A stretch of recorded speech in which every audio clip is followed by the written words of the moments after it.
Refining क्या है? The process through which crude oil is separated into useful components.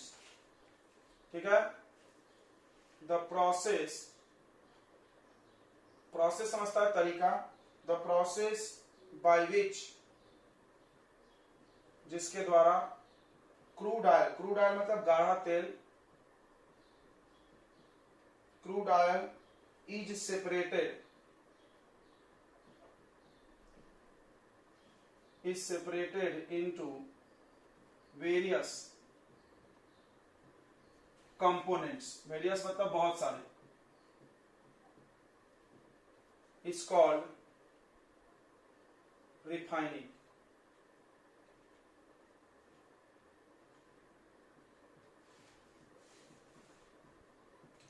ठीक है, और उससे जो बहुत सारे कंपोनेंट्स निकलते हैं उसको हम लोग फ्रैक्शंस बोलते हैं। The various components obtained, obtained मतलब प्राप्त होना, from crude oil is called fractions, उसको हम लोग फ्रैक्शंस बोलते हैं। ठीक है, फ्रैक्शंस किसको बोलते हैं? जो बहुत सारी चीजें मिलती हैं, और जिस जगह पे पेट्रोलियम का रिफाइनिंग होता है उसको बोलते हैं रिफाइनरी, उस पर जगह क्या बोलते हैं? रिफाइनरी। जो ये सब डेफिनेशन है कि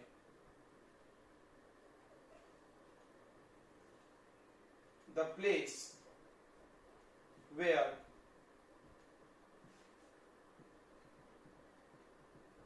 refining of petroleum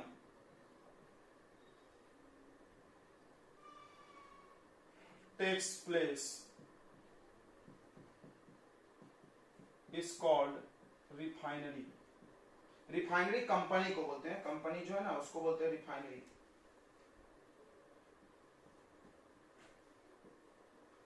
तो रिफाइनरी एक कंपनी का नाम है। ठीक है, फ्रैक्शंस उसके अंदर, समझ में आया? गाढ़ा तेल है, उसके अंदर जो जो चीजें उसको फ्रैक्शंस बोलते हैं, और उस प्रोसेस को अलग, उसको अलग करने को बोलते हैं फ्रैक्शनल, उसको बोलते हैं हम लोग रिफाइनिंग।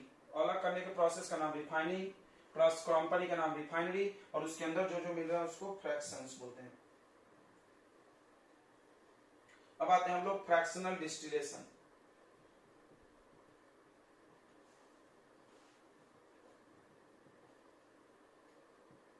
फ्रैक्शनल डिस्टिलेशन क्या है?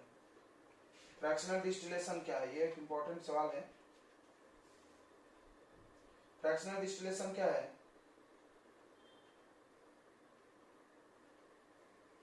तो पेट्रोलियम में से बहुत सारे कंपोनेंट को अलग करना, यानी जो रिफाइनिंग का डेफिनेशन लिखे हो वही फ्रैक्शनल डिस्टिलेशन का लिख सकते हो। ठीक है, तो क्या लिख सकते हो? The process of separating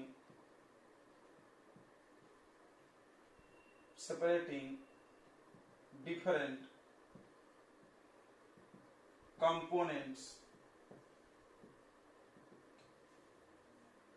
components of petroleum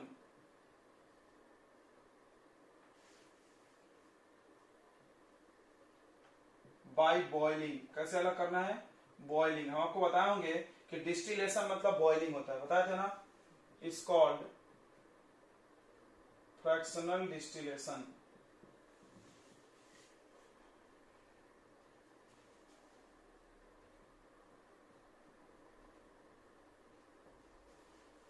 fractional distillation, देखो ये नाम फ्रैक्शन से आया है।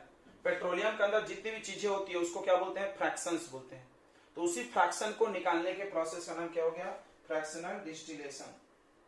कैसे करते हैं? तो इसका अलग करने का टेक्निक क्या है? तो अलग अलग कंपोनेंट का अलग अलग बॉइलिंग पॉइंट होता है। देखो ये टावर में करते हैं, एक बड़ा सा ऐसा टावर रहता है,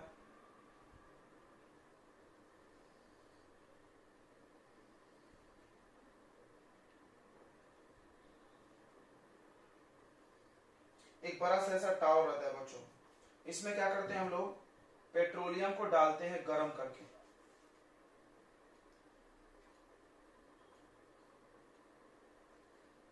इसमें गर्म करके हम लोग पेट्रोलियम को डाल देते हैं।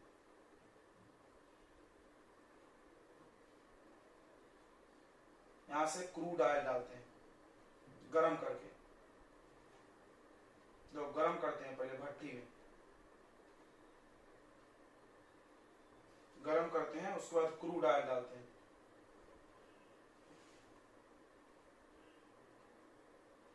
इसको गरम करो, गरम करने को भट्टी में गरम करेंगे, भट्टी को बोलते हैं फर्नेस। फर्नेस यानी भट्टी, गरम करने वाला, ठीक है। और इसमें अलग अलग जगह पर ऐसे टावर बने होते हैं, ध्यान से सुनना।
देखिए अलग अलग चेंबर बना हुआ है। देखो सबसे पहले हम ऑयल को गर्म करते हैं, और गर्म करते हैं जो चीज उड़ा नहीं। तो किसी भी चीज को गर्म करोगे तो भाप बन जाएगा, स्टीम बनेगा, गैस बनेगा कि नहीं बनेगा।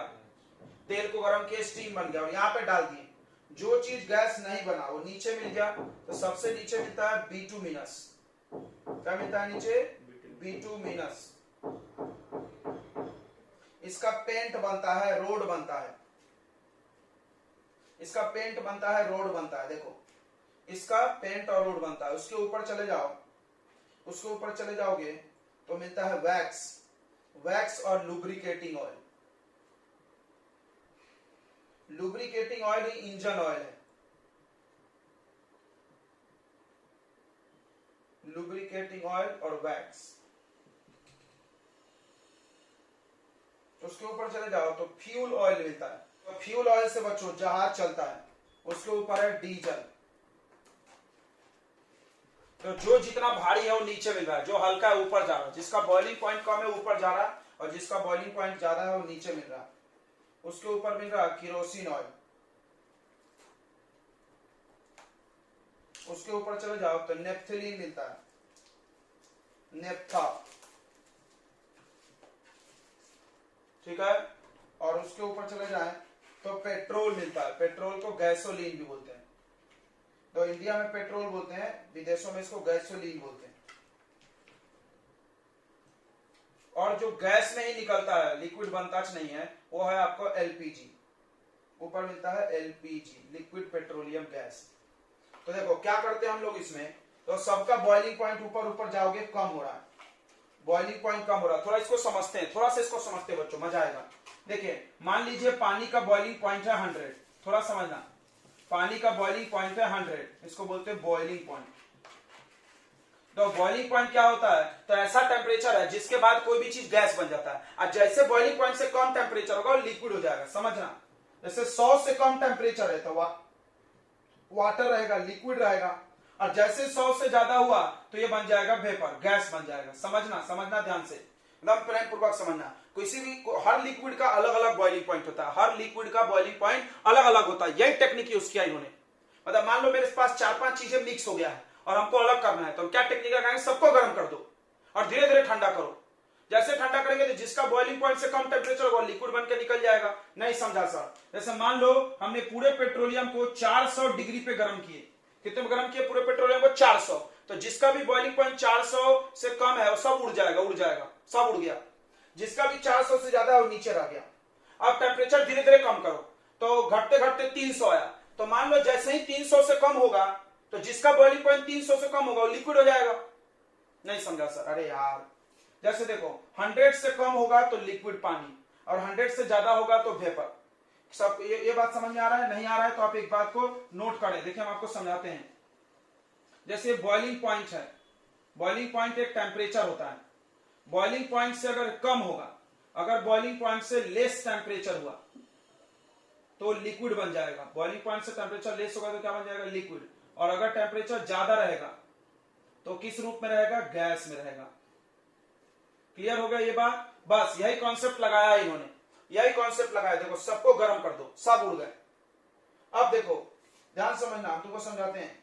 इसका बॉइलिंग पॉइंट 300 से कम है, इसका बॉइलिंग पॉइंट 300 से कम है, इसका बॉइलिंग पॉइंट 250 से कम है, इसका बॉइलिंग पॉइंट कहां गया? इसका बॉइलिंग पॉइंट 235 है, इसका बॉइलिंग पॉइंट 175। लिखना मत ये बॉइलिंग पॉइंट, इसे समझा रहे हैं। 125 और इसका बॉइलिंग पॉइंट है 40 डिग्री और इसका 40 से भी कम है। सुनो, जैसे 400 था, टेम्परेचर घटते घटते घटते घटते घटते घटते 300 आया, 300 के बाद 299 आया। जैसे ही 299 आया, 300 से कम हो गया, बॉइलिंग पॉइंट से कम हो गया, तो कैसा बन जाएगा? लिक्विड। और यहां मिल जाएगा, पानी बन के निकल जाएगा लिक्विड जैसा। फिर अब इन सबों का तो 300 के कम है तो ये गैस बना रहेगा। ठीक है, टेम्परेचर अभी ज्यादा है तो गैस बना रहेगा। ठीक है, अभी टेम्परेचर ज्यादा है, अभी 299 हुआ है। कितना हुआ है टेम्परेचर? 299। समझना, 299 पे 299 से 300 कम है ना? हो, तो जिसका कम हो गया वो लिक्विड बन गया। चलो 299 से 250 क्या है? अभी ज्यादा है, ये 299 ज्यादा है ना 250 से, तो ज्यादा है तो टेम्परेचर अगर ज्यादा रहेगा, मोर टेम्परेचर, तो गैस रहेगा। अब घटते घटते घटते घटते 250 आया और फिर घट के हो गया 249। कितना हो गया घट के? 249। तो जिसका भी 249 से कम है, 249 से कम किसका है? 250 वाले का, फ्यूल ऑयल का, तो क्या बन जाएगा? लिक्विड। और जिसका 249 से ज्यादा है, सॉरी जिसका 249 से कम है, समझ में आ रहा है? अगर टेम्परेचर, मोर टेम्परेचर, ये टेम्परेचर ज्यादा है ना, इससे ज्यादा है कि नहीं ज्यादा है? तो ज्यादा है तो क्या होगा? वो क्या बन के रहेगा? गैस। क्या बन के रहेगा? गैस, उड़ेगा। और टेम्परेचर कम होगा, 235 से जैसे ही कम होगा लिक्विड बन जाएगा, बाकी लोग अभी भी गैस रहेंगे। और टेम्परेचर कम होगा, समझ में आ गया? तो ऐसे करके हम लोग अलग करते हैं, बॉइलिंग करते हैं। एक बहुत कॉन्सेप्ट है कॉमन सा। फिर आपको हम एक दूसरा एग्जांपल देते हैं। जैसे मान लो हमारे पास दो लिक्विड है, मान लो मेरे पास दो लिक्विड है, एक का बॉइलिंग पॉइंट 100 है और एक का 120 है या 140 है, कुछ भी है, और मिक्स हो गया। मान लो दोनों मिक्स हो गया, तो क्या करो? दोनों को गर्म कर दो। कितना गर्म कर दो? 200 पे। फिर टेम्परेचर घटाते जाओ घटाते जाओ घटाते जाओ। जैसे ही टेम्परेचर 140 के नीचे आया, 139 आया, तो 139 टेम्परेचर है, इसका बॉइलिंग पॉइंट 140 है, तो ये टेम्परेचर जो है वो बॉइलिंग पॉइंट से क्या है? कम है। टेम्परेचर को देखना, बॉइलिंग पॉइंट को मत देखना। टेम्परेचर जो है बॉइलिंग पॉइंट से कम है तो क्या बन जाएगा? वो लिक्विड। और ये क्या बना रहेगा? गैस। फिर और ठंडा करो, फिर ये भी लिक्विड बन जाएगा। समझ में आ गया? तो हाँ बोलो, समझ में आया क्या बच्चों? आया कि? तो हाँ, तो ये बॉइलिंग पॉइंट से ही अलग करते हैं। ठीक है, अब ये जो टावर यूज हुआ है, इस टावर को बोलते हैं फ्रैक्शनेटिंग कॉलम। क्या बोलते हैं? Fractionating column. सुन लो, लिख दो, the tower use in fractional distillation. The tower used in fractional distillation is called fractionating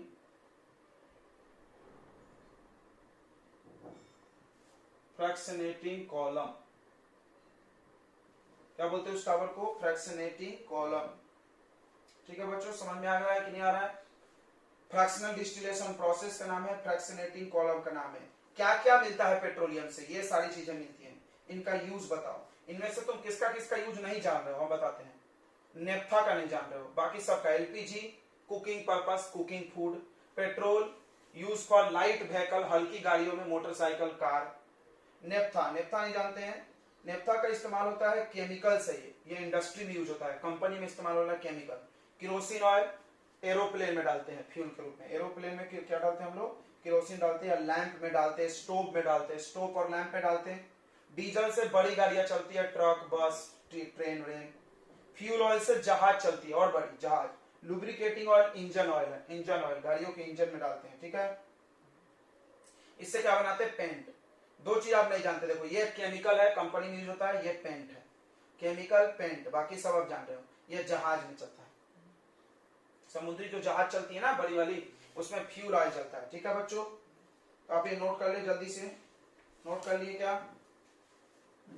question आ सकता है कॉन्स्टिट्यूएंट्स, एक वर्ड याद करें, कॉन्स्टिट्यूएंट्स। कॉन्स्टिट्यूएंट्स मतलब जिससे मिलके बना है, जिससे मिलकर बना है। कॉन्स्टिट्यूएंट्स ऑफ पेट्रोलियम, ये नाम यही वर्ड आता है, इसीलिए हम यही पढ़ा रहे हैं। इसको आप कंपोनेंट भी बोल सकते हैं। क्या बोल सकते हैं? कंपोनेंट भी बोल सकते हैं। कंपोनेंट, कॉन्स्टिट्यूएंट सब एक ही होता है। तो पेट्रोलियम से आपको क्या क्या मिला बच्चों? सबसे पहला मिला एलपीजी, मिला ना? एलपीजी का नाम क्या है? लिक्विड, लिक्विड पी से क्या होगा? पेट्रोलियम, और जी से क्या होगा? गैस। क्या यूज है? क्या यूज है? यूजेस भी पढ़ेंगे हम लोग इसके, कंपोनेंट्स पढ़ेंगे और यूजेस पढ़ेंगे। ये घर में इस्तेमाल होता है, use fuel in, use as fuel in home, घर में फ्यूल के रूप में यूज होता है। दूसरा है बच्चों गैसोलीन, गैसोलीन या पेट्रोल भी बोलते हैं आप इसको। पेट्रोल या गैसोलीन क्या होता है? ये इस्तेमाल होता है बच्चों व्हीकल्स में, यूज इन कार, बाइक, बराबर। और क्या में यूज होता है? एयरक्राफ्ट, एरोप्लेन में भी।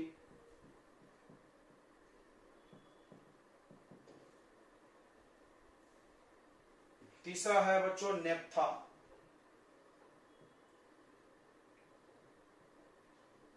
नेफ्था एक केमिकल है, केमिकल्स यूज इन इंडस्ट्री, कंपनियों में यूज हो रहा है। चौथा है बच्चों केरोसिन,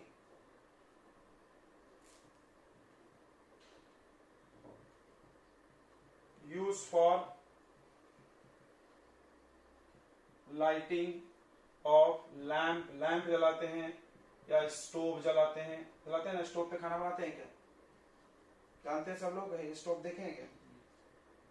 डीजल, डीजल काय में लगती है? व्हीकल्स में लगती है, लाइक ट्रक, बड़ी बड़ी गाड़ियों में लगता है, जनरेटर में भी लगता है।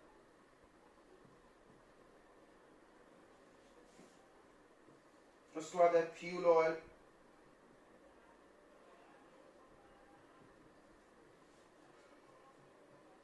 Use as fuel in ship, जहाज में, एंड इन इंडस्ट्री,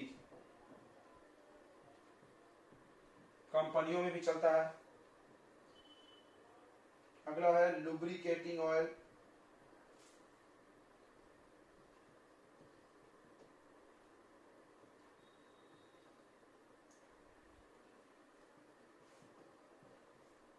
तो यूज एज इंजन ऑयल,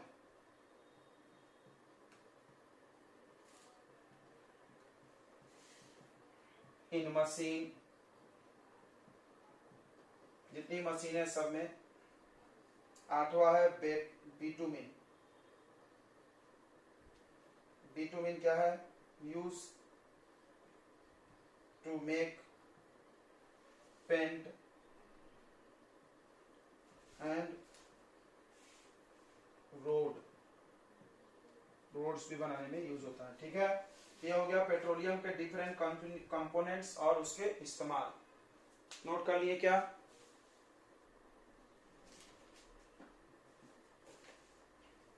तो नेचुरल गैस भी एक फॉसिल फ्यूल है, it is a fossil fuel.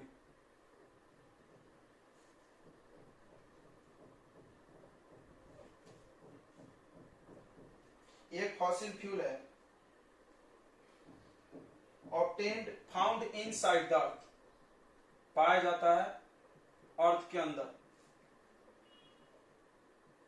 जैसे हमने फॉसिल फ्यूल बोला बच्चों, तो आपको क्या समझा? ये भी कुछ जानवर लोग, प्लांट एनिमल मरा होगा, नीचे दबा होगा तो बना है। क्लियर है? जहां भी फॉसिल फ्यूल है यही गाना गा देना, ठीक है। नेचुरल गैस में मीथेन होता है, ये नाम रट जाओ, पक्का क्वेश्चन आ सकता है। नेचुरल गैस कंटेंस मेन ज्यादा मीथेन होता है, मेनली मीथेन होता है, ये मीथेन नाम याद कर जाओ। ठीक है, मीथेन का फॉर्मूला भी आप चाहो तो लिख सकते हो, CH4, एक कार्बन 4 हाइड्रोजन, मीथेन होता है। ठीक है, it is a good fuel, बहुत अच्छा फ्यूल होता है। Methane is a good fuel, याद रखेंगे, मीथेन जहां भी हो अच्छे से जलेगा। तो गुड फ्यूल हमने आपको दो बोला, एक कोक को बोले थे, याद है, कोक को बोले थे ना गुड फ्यूल, क्योंकि धुआं नहीं देता है। ये भी अच्छा फ्यूल है क्योंकि ये भी धुआं नहीं देता है। ठीक है, आ रहा समझ में नहीं आ रहा?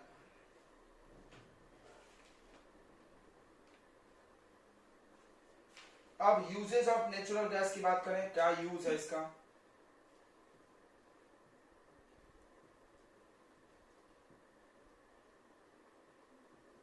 तो नेचुरल गैस का पहला इस्तेमाल है पावर प्लांट में इलेक्ट्रिसिटी बनाने के काम आता है। यूज इन पावर प्लांट, जो छोटे छोटे पावर प्लांट होते हैं वो नेचुरल गैस जलाते हैं टू प्रोड्यूस इलेक्ट्रिसिटी। तो इलेक्ट्रिसिटी कोयला जलाने से भी बन रहा है और ये नेचुरल गैस से भी बन रहा है। ठीक है, अगला यूज इन ऑटोमोबाइल्स। ऑटोमोबाइल समझता है क्या? गाड़ी। ऑटोमोबाइल मतलब छोटी गाड़ियों को बोलते हैं, जैसे car, tempo,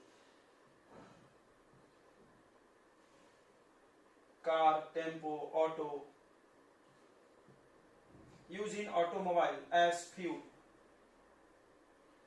in the form of CNG बोल के बचते हैं। देखो, पेट्रोलियम से गैस मिला था, सुनो रे, पेट्रोलियम से गैस मिला था, पीजी पेट्रोलियम गैस, सामने लिक्विड लिखा था एलपीजी लिक्विड पेट्रोलियम गैस। उसी तरह सीएनजी में भी देखो, पूरा एक एनजी है नेचुरल गैस, एनजी मतलब नेचुरल गैस, सी फॉर होगा कंप्रेस्ड। कंप्रेस्ड मतलब ऐसा दबा देना, ऐसा दबा दबा के सिलेंडर में भरते हैं ना, इसीलिए कंप्रेस्ड नेचुरल गैस। सीएनजी का बहुत इस्तेमाल होता है गाड़ियों में चलाने के लिए, याद रखो, सीएनजी पोल्यूशन नहीं करता है।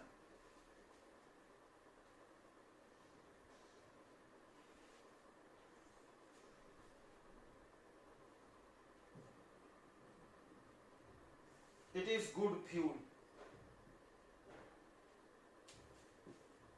Because it do not causes pollution.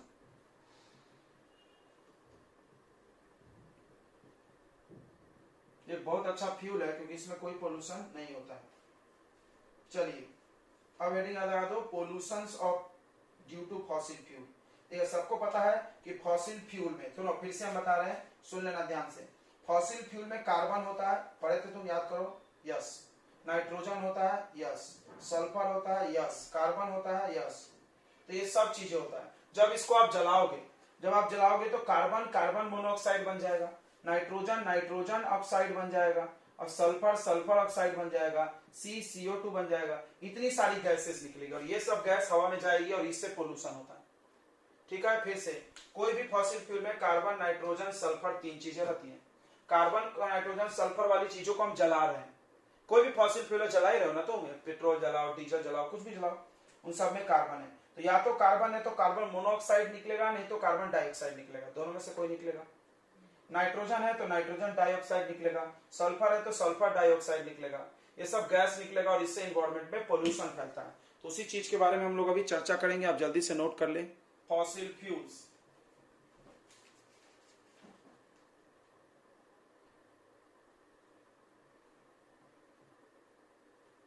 Fossil fuel से क्या क्या पोल्यूशन होता है। ठीक है, तो फॉसिल फ्यूल के बर्निंग से, देखो, by burning of fossil fuels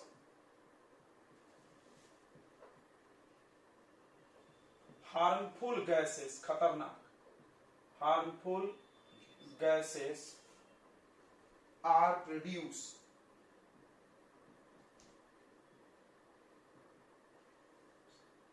in atmosphere.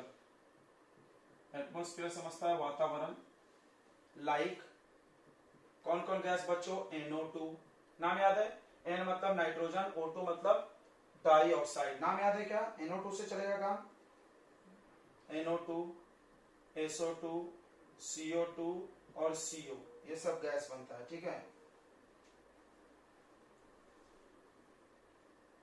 Which causes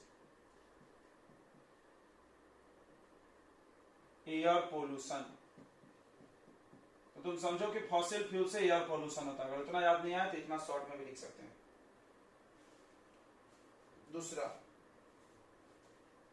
दूसरा ध्यान से सुनेंगे. these gases causes acid rain. Acid rain सुने हो क्या? एसिड रेन सुने होंगे. एसिड पानी में गिरता है. कैसे गिरता है? ये सब गैस जब ऊपर जाता है, देखो कौन कौन गैस? NO2, SO2 तुमको बता दे रहे. ये सब गैस जब ऊपर जाता है तो पानी में मिक्स होकर एसिड बन जाता है, और वही पानी के साथ आता है acid rain. Causes water pollution. फिर पानी में आके पानी का पोल्यूशन, तालाब की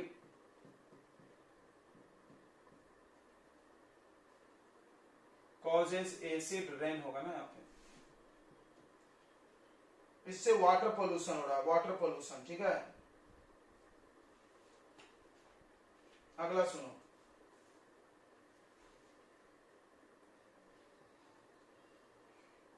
देखो next. Due to increase of CO2, carbon dioxide बनेगा फॉसिल फ्यूल जलने से. ग्लोबल वार्मिंग होता है. Due to increase of CO2, temperature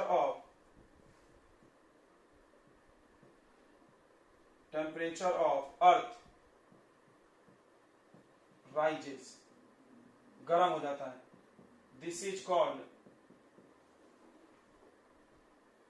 global warming. Global मतलब अर्थ, वार्मिंग मतलब गर्म होना. इससे ग्लोबल वार्मिंग होगा. ठीक है. ग्लोबल वार्मिंग यानी कितने प्रॉब्लम हम देखो अंडरलाइन करें. Global warming, acid rain, air pollution, water pollution. और एसिड रेन से क्या क्या होता है? मकान के कलर गायब हो जाते हैं. पेंट तुम देखना बारिश के बाद मकान का पेंट उतर जाता है क्या? वो काला काला धब्बे हो जाते हैं. कैसे? एसिड रेन ने कलर पूरा खराब कर दिया. ताजमहल खराब कर रहा है. सुनोगे ताजमहल पीला पीला हो गया है, एसिड रेन से. वाटर पोल्यूशन से मछलियां मर जाएंगी, यानी सबसे कुछ ना कुछ नुकसान है. एयर पोल्यूशन से हमको सांस की बीमारियां होंगी. ठीक है. अब ग्लोबल वार्मिंग से क्या होगा इसको समझते हैं हम लोग. चलो तो छोटा सा ग्लोबल वार्मिंग हेडिंग लगा देते हैं.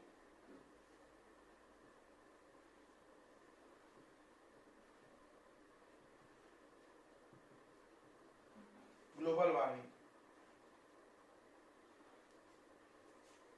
ग्लोबल वार्मिंग क्या होता है? तो यही डेफिनेशन है कि द प्रोसेस, या ऐसा लिख सकते हैं, ड्यू टू एक्सेसिव बर्निंग, जलाना, of fossil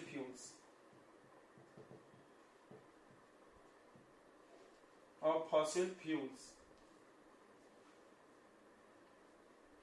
harmful gases are produced. Harmful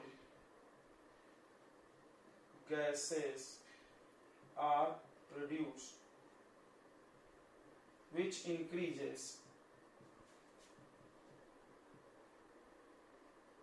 temperature of earth. This process is called global warming. Global मेरे जैसे याद रखो, हम जैसे याद रखे हैं. ग्लोबल मतलब अर्थ, ग्लोब सुने हो ना, अर्थ, ग्लोब अर्थ, और वार्मिंग यानी गर्म होना.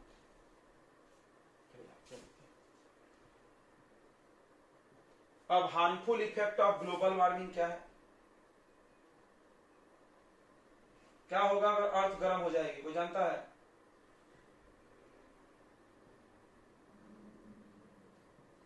कोई जानता है तो बता दो. तो बचपन से पढ़े हो।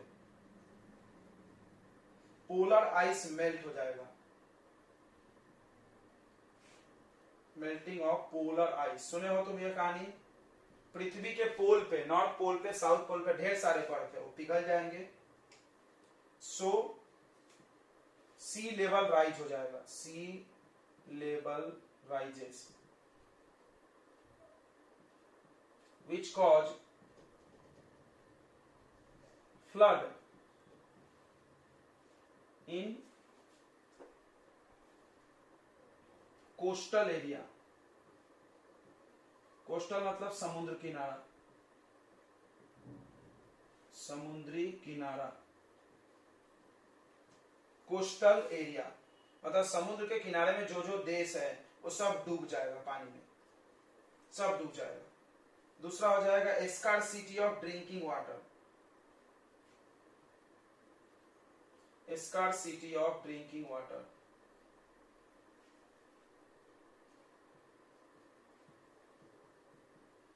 पीने के पानी की कमी हो जाएगी, पृथ्वी गर्म होगा तो।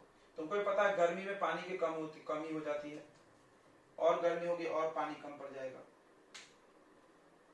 ठीक है, तो ये सब प्रॉब्लम है। आप ज्यादा फॉसिल फ्यूल अगर जलाओगे ये सारे प्रॉब्लम होंगे बच्चों।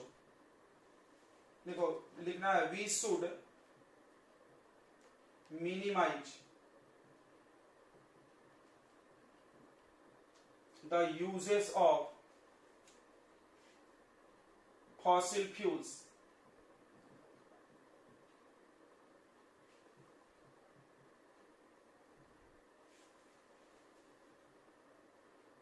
because it causes pollution and और एक प्रॉब्लम है, and they are non renewable।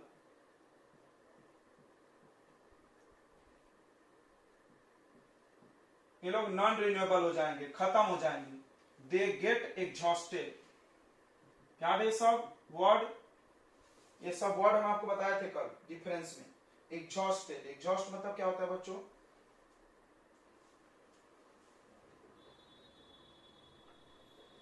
Exhausted मतलब बताए थे, याद करो। नॉन रिन्यूएबल में मतलब बताए थे जो फिर से नहीं बन सकता। एग्जॉस्टेड मतलब खत्म हो जाएगा पूरा। मान लो कोयला पेट्रोलियम खत्म हो गया तो बहुत दिक्कत आ जाएगा। इसीलिए हम लोग को करना चाहिए कंजर्वेशन ऑफ एनर्जी। कंजर्वेशन मतलब बचाना।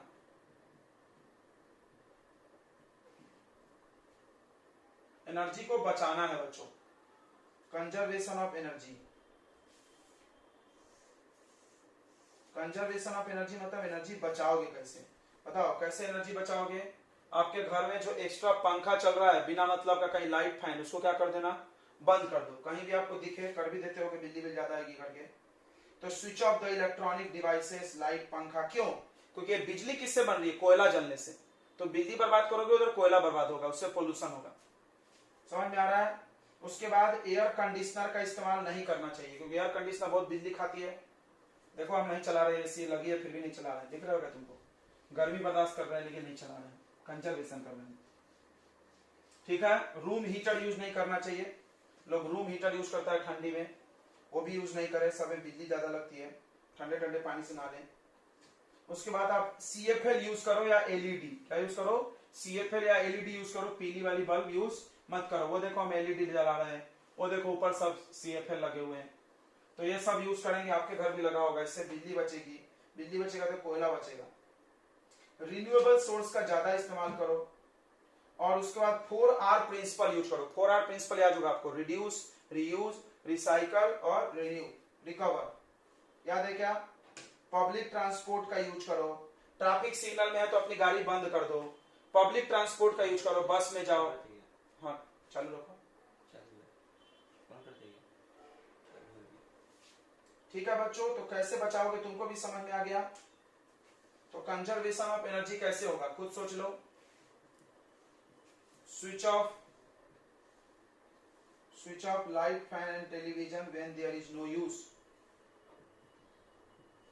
Switch off light, fan and TV when there is no use. पहला दूसरा मिनिमाइज,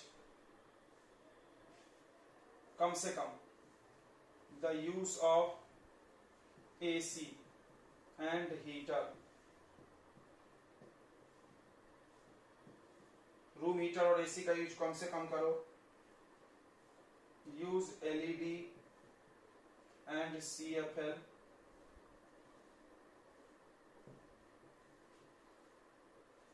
चौथा use renewable source,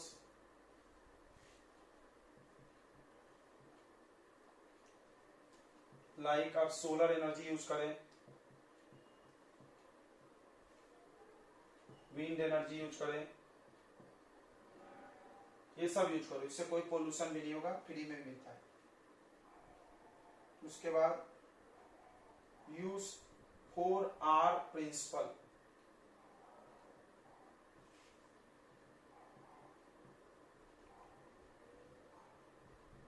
to conserve natural resource. क्या क्या 4R principal? Recycle, recover, reuse, और क्या बच गया बताओ? एक पहला रिड्यूस है, कम यूज करो, बार बार यूज करो, उसमें से निकाल लो कुछ भी और फिर से रिसाइकल करो, कंपनी में बेच के। उसके बाद यूज पब्लिक ट्रांसपोर्ट, ये नहीं कि तुम अपनी गाड़ी से अकेले अकेले कहीं जा रहे हो बॉस बन के, गाड़ी में जाओ, बस में जाओ, ऑटो में जाओ, शेयरिंग ऑटो में।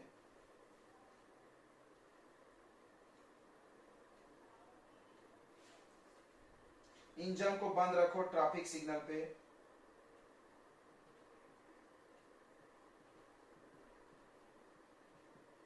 स्विच ऑफ इंजन इन एट ट्रैफिक। ट्रैफिक में हम लोग 1-2 मिनट खड़े रहते हैं तो बंद कर दे, सेल्फ स्टार्ट है, खट से स्टार्ट भी जाएगी, टेंशन नहीं है। और अच्छी एवरेज वाली गाड़ियां यूज करें, जैसे लोग स्टाइल मारने के लिए पल्सर गिरसर यूज कर लेता है, उसमें क्या होता है ज्यादा पेट्रोल खाता है, ज्यादा पोल्यूशन करेगा। समझ में आ रहा? जो काम 1 लीटर तेल में होना था 2 लीटर में होगा, ज्यादा 2 लीटर तेल जलाएंगे, ज्यादा धुआं निकला कि नहीं? तो आप मस्त प्लेटिना खरीदो, थुर थुर थुर थुर करते जाने का, पोल्यूशन कम होगा, नेचर भी बचना चाहिए, स्टाइल को घर में रख दो। समझ में आ गया? तो आपको एनर्जी बचाना है बच्चों। क्यों बचाना है? आपके बाल बच्चे नहीं तो बिना एनर्जी के भूखे नंगे घूमेंगे, फिर बोलना मत, वो बोलेंगे मेरा बाप सब